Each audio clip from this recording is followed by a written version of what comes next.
More great reporting from friend of the show, Ken Klippenstein, on the FBI's very recent document warning the country, and more importantly, the government, if it cared to pay attention, about the threat over the next few months of right-wing terror attacks, especially during an apparent hot zone leading up to inauguration.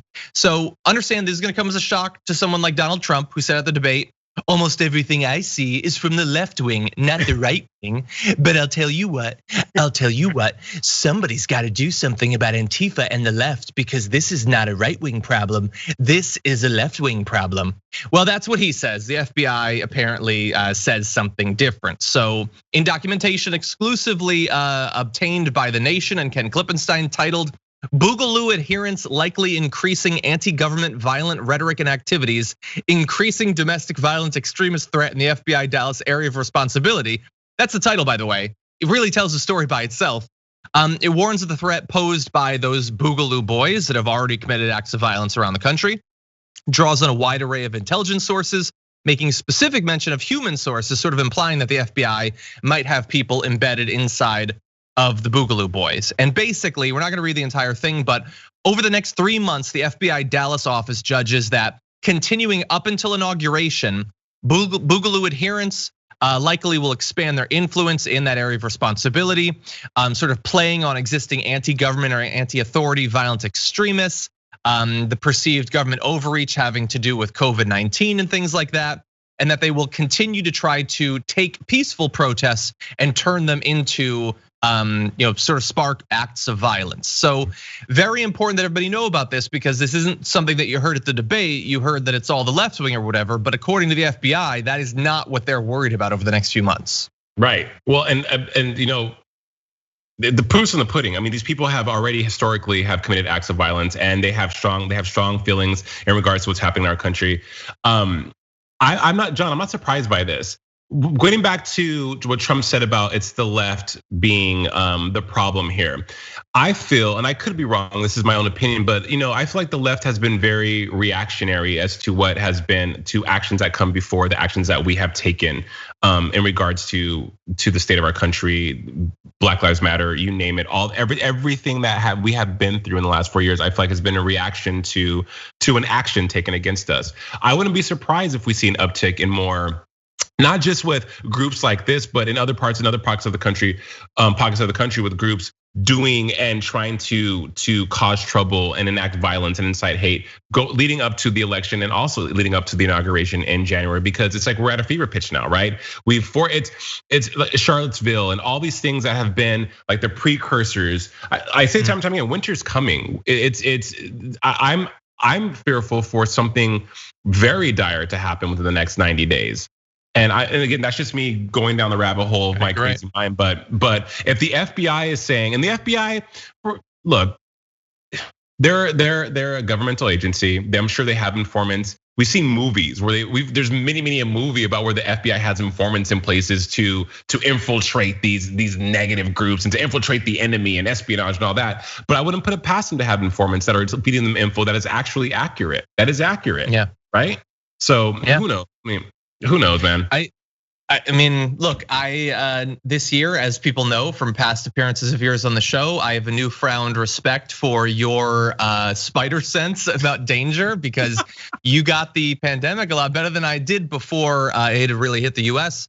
But yeah, I'm very worried about this. I would say, look, everybody needs to go about their lives, and you especially need to vote, but you also should be on your guard over the next few months, according to this report, because they're going to look to inspire something, whether it's committing acts of terror themselves or doing this sort of thing that I'm gonna describe. So this summer, one Boogaloo, Stephen Carrillo, is alleged to have killed 2 law enforcement officers in Northern California. True to the group's desire to hasten the next civil war, Carrillo's alleged to have killed the law enforcement officers at an otherwise peaceful demonstration with a silenced machine gun in hopes of provoking retaliation from the police against the demonstrators. Later in September, 2 other Boogaloo members were arrested and charged with providing material support to Hamas. So they're working with Hamas against the US government and law enforcement, which always, it boggles my mind that the law enforcement so loves the right wing like this when they're perfectly willing to kill them to start something. But that's what they're doing. It's not that they just go there to try to kill a protester. They go there to attack cops so that the cops will crack down on the protesters and possibly kill them. This is how insidious it is. So just bear that in mind. Also, civil war, a civil war, right? Saying that the next civil war will be a race war. In my 41 years on this planet, John, I've never been involved in a civil war. I mean, there's never been talks of another civil war, but to hear that, and that's not the first time I've heard someone talk about another civil war in regards to where we're going in the future in this country. It's brutally frightening. And you mentioned insidious, right? So you're going to murder the people you support. Like, no, there's no regard for human life. We're gonna murder a cop. That the best plan you have is to murder a cop in order to hurt somebody, in order to hurt the little people, but murder the person who's supporting you, right? That kind of crazy mentality is what's frightening, because people that you have to be afraid of people who have nothing to lose, and to have that mentality clearly demonstrates that they have nothing to lose, right? They have nothing to lose and have no regard for human life. So to your point, you absolutely have to be on your guard. In 2020, in so many different ways, John, in so many different, beyond violence, COVID, financial. It's like the evils of the world are strong, they're out, and they're active. Yeah, you're 100% right. And really fast, I want to thank again Ken Klippenstein. He published this story yesterday on The Nation, and the report was published on the 29th. So I guess they leaked it to him literally as they were publishing it. Like, he got it instantly.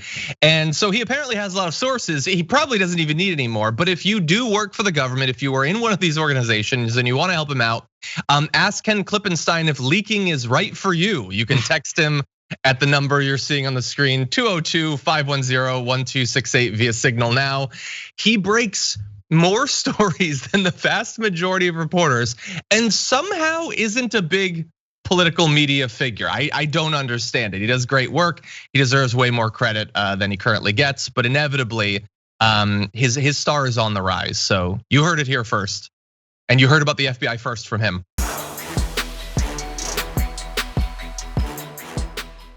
For more political news breakdowns, interviews, stories of activism, and me trying my hardest to care about the occasional big celebrity news story, subscribe to our YouTube channel at youtube.com/The Damage Report. And you can ring the bell wherever it is so you don't miss anything.